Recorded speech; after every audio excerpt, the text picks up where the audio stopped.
Like the slippery snake she is, KOUEN is trying to withdraw from the battle unnoticed before she is tripped over by Judah.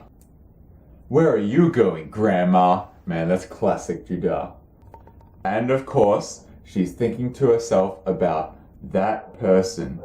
That's the only contrived part about all of this. If you were trying to keep the name of someone from other people, sure, you might say that person.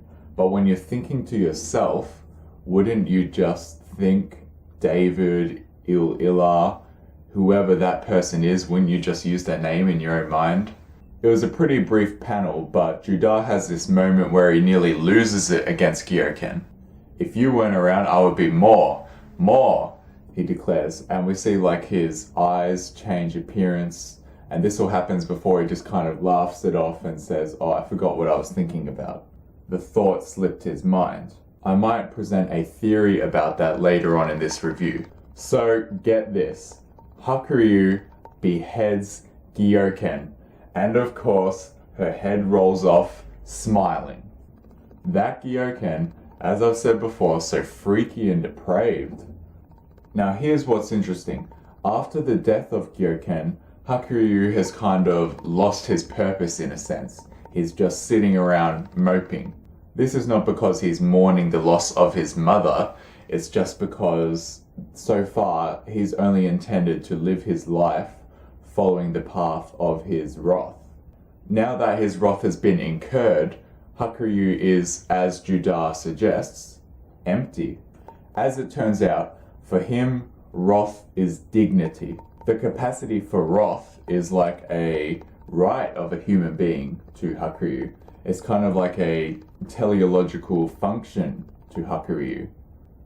So he decides to continue living the only way he has, which is by the sword, and declares that he will take down Ren KOUEN. He says that KOUEN and Komi are taking away the capacity for wrath from the people, and they're imposing their own will upon the world. You gotta love all these political confrontations in Magi. It kind of comes down to who will be the ruler and ultimately how will they go about ruling. I am a big fan of Ren KOUEN, and I kind of expected him to come into the equation sooner or later, and I guess this is really the only fashion he could. Hakuryu is challenging the entire KOUEN empire. Oh man, did you see that panel where Hakuryu and Judah are kind of shadowy and they're upside down and talking about their warped justice and rejecting the things that the world has given to them? That whole page really was just this sinister depiction of these villainous people. Theory time. Two want to undo destiny, which is Solomon's will.